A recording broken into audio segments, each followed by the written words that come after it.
Hello विद्यार्थियों, स्वागत करती हूँ आपका मेरे YouTube channel GK special class में आपका।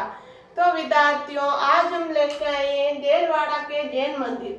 आज हम पढ़ेंगे देलवाड़ा के जैन मंदिर। हमारे चल रहे हैं राजस्थान के प्रमुख मंदिरों में कल हमने गणेश जी के मंदिर पढ़े थे और आज हम पढ़ेंगे देलवाड़ा के जैन मंदिर। इनकी कल थोड़ी बहुत मैंने आपको बताया था और इनके बारे में आज हम ले रहे देलवाड़ा के जैन मंदिर। तो सबसे पहले हम ले रहे हैं देलवाड़ा के जैन मंदिर विमल साई का जैन मंदिर। क्या ले रहे हैं? विमल साई का जैन मंदिर। विमल साई का जैन मंदिर स्थान कहाँ है? देलवाड़ा।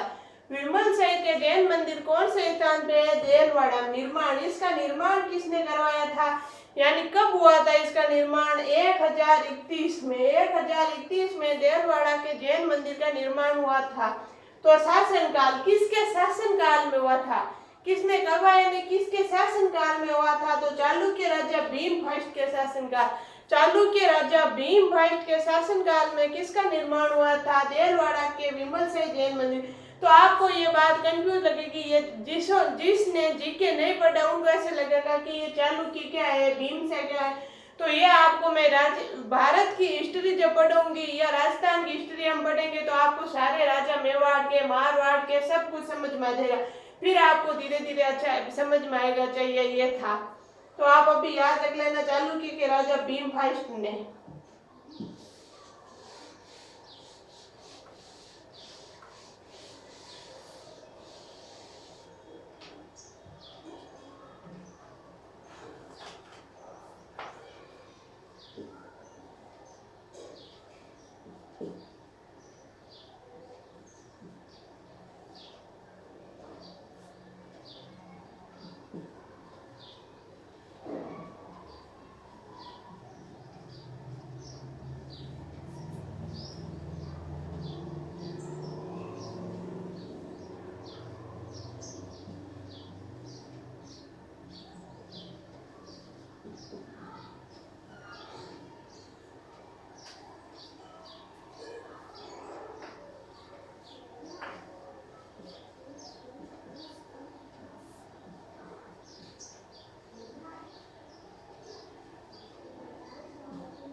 तो विद्यार्थियों, विमल शाह के जैन मंदिर का निर्माता, विमल शाह के जैन मंदिर का निर्माता कौन है? विमल शाह सूरी भीम फर्स्ट के मंत्री थे। भीम फर्स्ट के मंत्री थे विमल शाह सूरी, जिन्होंने विमल शाह के जैन मंदिर का निर्माण करवाया था। मूर्ति, इसमें किसकी मूर्ति है? विमल शाह के जैन मंदिर में मूर्ति किसकी है? तो ऋषभ देव आदिनाथ की। ऋषभ देव आदिनाथ की मूर्ति किसके मंदिर में? विमल शाह के जैन मंदिर में है। वास्तुकार डिजाइनर या शिल्पी, ये एक ही है। चाहे वास्तुकार बोलो चाहे डिजाइनर बोलो या शिल्पी बोलो, वास्तुकार डिजाइनर शिल्पी कौन है? कीर्तिधर इनके वास्तुकार डिजाइनर या शिल्पी थे।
तो विद्यार्थियों, विमर्शा के जैन मंदिर की विशेषता, इनकी विशेषता क्या है? तो पहली विशेषता है संगमरमर का पत्थर पूरा ये श्वेत या सफेद संगमरमर से निर्मित मंदिर है। ये श्वेत या मतलब ये सफेद संगमरमर से निर्मित मंदिर है। इनका मंदिर में पूरा सफेद संगमरमर लगा हुआ है। दूसरी इसकी विशेषता है, इस मंदिर में खंबे, छत व मंडप, इस मंदिर में खंबे, छत व मंडप को फूल पत्तियों और पशु पक्षियों के चित्रों से अलंकृत किया गया है। यानी इस मंदिर की जो खंबे हैं, छत है या फिर मंडप है, जिनको फूल पत्तियों या पशु पक्षियों के अलंकृत चित्रों से, छोटे छोटे अलंकृत चित्रों से किया गया है। ये इनकी विशेषता है।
तीसरी थर्ड विशेषता क्या है? विमर्शा के जैन मंदिर की थर्ड विशेषता यह है कि इस मंदिर की दीवारों पर रामायण व महाभारत की कथाएं उत्कीर्ण हैं।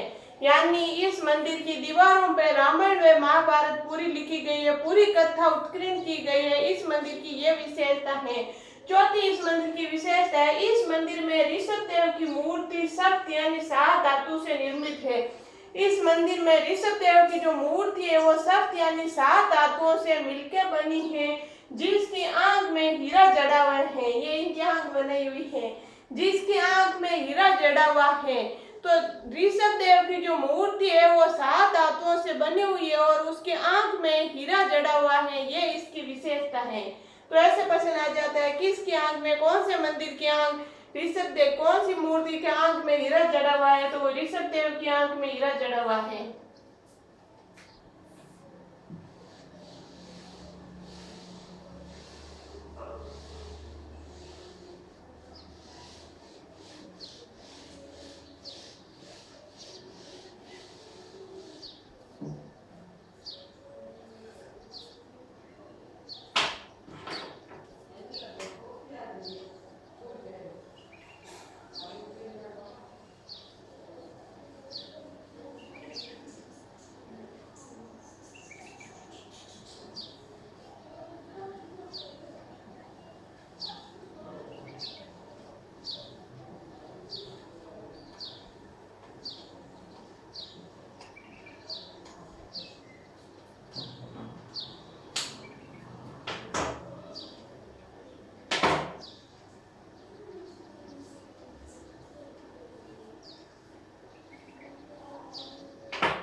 विद्यार्थियों, कथन, इस मंदिर के बारे में किसने कथन बोला था? इस मंदिर के बारे में टोड। टोड कौन है? टोड यानी ये सिर्फ टोड नहीं है, कभी इनका नाम टोड आ जाता है। ये टोड कौन है? कर्नल जेम्स टोड, जो एक अंग्रेज थे। कर्नल जेम्स टोड ने क्या कथन कहा है इस मंदिर के बारे में?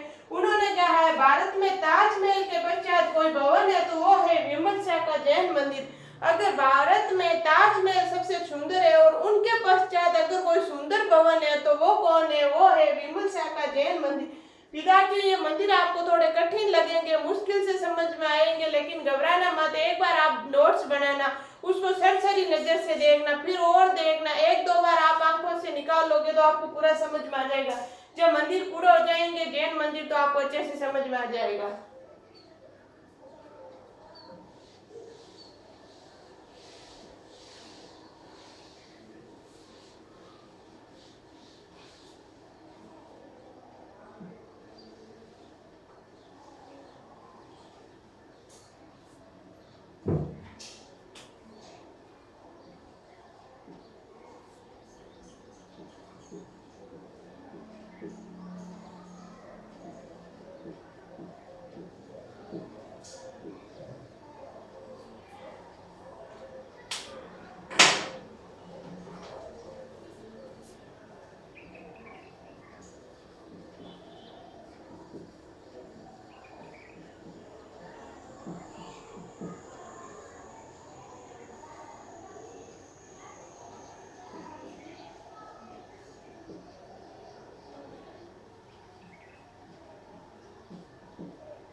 तो विद्यार्थियों, अब हम ले रहे हैं लूण वैसे का जैन मंदिर। अब क्या ले रहे हैं हम? विमल शाह का जैन मंदिर हमारा पूरा हो गया। अब हम ले रहे हैं लूण वैसे का जैन मंदिर। लूण वैसे का जैन मंदिर कहाँ है? स्थान है देलवाड़ा, वो भी देलवाड़ा, क्योंकि हम देलवाड़ा के ही जैन मंदिर पढ़ रहे हैं। लूण वैसे का जैन मंदिर कहाँ है? देलवाड़ा। तो इसका निर्माण कब हुआ था? इसका निर्माण हुआ था 1232 में। 1232 में इस मंदिर का निर्माण हुआ है। शासनकाल किसके शासनकाल में हुआ? तो चालुक्य शासक वीर धवल। चालुक्य शासक वीर धवल के शासनकाल में इसका निर्माण हुआ है। निर्माता, इसके निर्माता कौन है? इसके निर्माता है वास्तुपाल या तेजपाल। लूण वैसे के जैन मंदिर के निर्माता कौन है? तो इसके निर्माता है वास्तुपाल या तेजपाल। मूर्ति, इसमें मूर्ति किसकी है? तो इसमें मूर्ति है नेमिनाथ की। नेमिनाथ कौन है? जैनों के 22वें तीर्थंकर। जैनों के 22वें तीर्थंकर कौन है? नेमिनाथ, जिनकी मूर्ति कहाँ है? लूण वैसे के जैन मंदिर में है।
तो विद्यार्थियों शिल्पी, इस मंदिर के शिल्पी कौन है?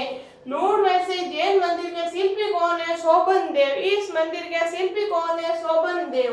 अन्य नाम, इस मंदिर का अन्य नाम क्या है? इस मंदिर का अन्य नाम है देवरानी जेठानी का मंदिर। इसको देवरानी जेठानी का मंदिर भी जाना जाता है। ऐसे प्रश्न में आ जाता है देवरानी जेठानी का मंदिर किसे कहते हैं? तो लूणवैसे का जैन मंदिर है जिनका अन्य नाम देवरानी जेठानी का मंदिर है। तो विद्यार्थियों नोट्स की बात है, शस्त्र यानी सास बहू का मंदिर कहाँ है? सास बहू का मंदिर विद्यार्थियों नागदा उदयपुर में है। तो आप ऐसे कंफ्यूज हो जाओगे कि देवरानी जेठानी का मंदिर सास, तो मैं आपको एक ट्रिक से याद करवाती हूँ। सास बहू का मंदिर कहाँ है? सास बहू का रिश्ता कैसा होता है? मजाक की बात है, सीरियस मत लेना।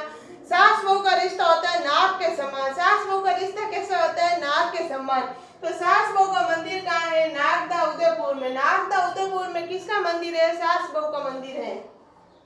थोड़ी और नोट्स की बात बता रही हूँ आपको मैं।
तो विद्यार्थियों नोट्स की बात, आप हमने देवरानी जेठानी और सास बहू का मंदिर देख लिया, तो मामा भांजा को पीछे क्यों छोड़ रहे हैं? तो नोट्स की बात है, मामा भांजा का मंदिर कहाँ है? मामा भांजा का मंदिर कहाँ है? अठरू बारा। तो आप भूल जाओगे कहाँ है अठरू बारा। तो मामा क्या बोलते हैं भांजा को? भांजा आजकल कहाँ रहता है? भांजा आजकल कहाँ रहता है? तो भांजा बोलते हैं अठरू बारा। भांजा बोलता है मामा मैं किसी गांव से बाहर ही रह रहा हूँ, अठरू बारा। ऐसे याद रख लेना। तो मामा भांजा का मंदिर कहाँ है? अठरू बारा। फिर बात आई मामा भांजा यानी धन्ना ब्याह की छतरी कहाँ है? मामा भांजा का मंदिर और धन्ना ब्याह मामा भांजा की छतरी में आप कंफ्यूज हो जाओगे विद्यार्थियों। ध्यान रखना, मामा भांजा का मंदिर तो है अठरू बारा में, और मामा भांजा यानी मामा धन्ना और भांजा ब्याह की छतरी कहाँ है? जोधपुर में। इनकी छतरी कहाँ है? जोधपुर में। क्योंकि जो जिसके पास धन होगा वही जोधपुर रहेगा, ऐसे याद रख लेना। तो धन्ना ब्याह की छतरी है जोधपुर में। फिर है तीर्थों का मामा। तीर्थों का मामा किसे कहते हैं? पुष्कर को। पुष्कर को तीर्थों का मामा कहते हैं। तो विद्यार्थियों मैंने एक दिन पहले आपको नोट्स में लिखी थी और ऐसे बात आ जाती है, तीर्थों की नानी किसे कहते हैं? सांबर झील को। सांबर झील को तीर्थों की नानी कहते हैं। तो विद्यार्थियों तीर्थों का भांजा किसे कहते हैं? मचकुंड धौलपुर। मचकुंड धौलपुर को तीर्थों का भांजा कहते हैं। तो विद्यार्थियों आज के लिए इतना ही, बाकी पढ़ेंगे हम अगली क्लास में। मेरी क्लास अगर आपको अच्छी लगे तो लाइक शेयर और सब्सक्राइब करना बिल्कुल नहीं भूलना विद्यार्थियों, जिससे मेरा मोटिवेट बढ़ता है। धन्यवाद।